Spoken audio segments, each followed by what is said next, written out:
Satyabhama Institute of Science and Technology, Chennai. Satyabhama Institute of Science and Technology, Chennai. மதுபான கொள்கை முறைகேடு வழக்கில் டெல்லி முதலமைச்சர் அரவிந்த் கெஜ்ரிவாலுக்கு இடைக்கால ஜாமீன் வழங்கியது உச்சநீதிமன்றம். 20 நாள் தேர்தல் பரப்புரைக்கு பின் திகார் சிறையில் சரணடையவும் உத்தரவு.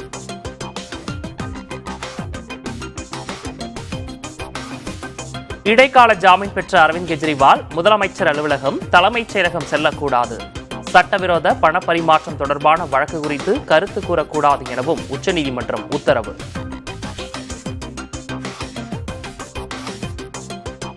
காங்கிரஸ் தலைவர் மல்லிகார்ஜுன கார்கேவிற்கு தேர்தல் ஆணையம் கண்டனம். வாக்கு சதவீதம் குறித்த கருத்தால் தேர்தலுக்கு தடை ஏற்படுவதாக குற்றச்சாட்டு.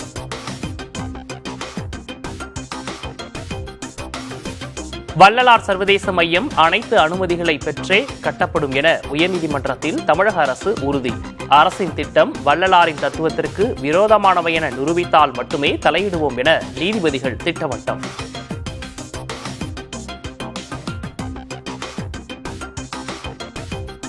தமிழகத்தில் இன்று முதல் 5 நாட்களுக்கு கனமழைக்கு வாய்ப்பு. நீலகிரி, கோவை, திண்டுக்கல், மதுரை, தென்காசி உள்ளிட்ட 12 மாவட்டங்களில் இன்று கனமழை பெய்யலாம் என கணிப்பு.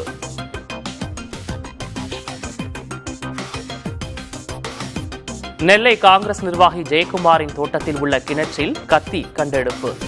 செல்போனை தனிப்படையினர் தேடி வந்த நிலையில் கத்தி கிடைத்தது.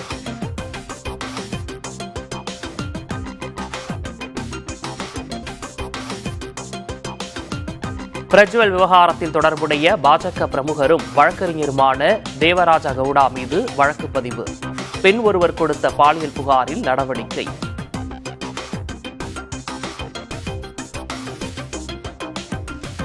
சூரிய குடும்பத்திற்கு அருகில் பூமியைப் போல மற்றொரு கிரகம். உயிர் வாழ சாத்தியக்கூறு இருக்கும் காரணிகளையும் கண்டறிந்துள்ள விஞ்ஞானிகள்.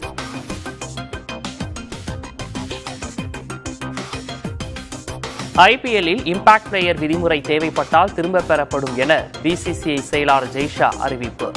சோதனை ரீதியில் மட்டுமே பயன்படுத்தப்பட்டு வருவதாகவும் விளக்கம். Satyabhama Institute of Science and Technology, Chennai. Satyabhama Institute of Science and Technology, Chennai.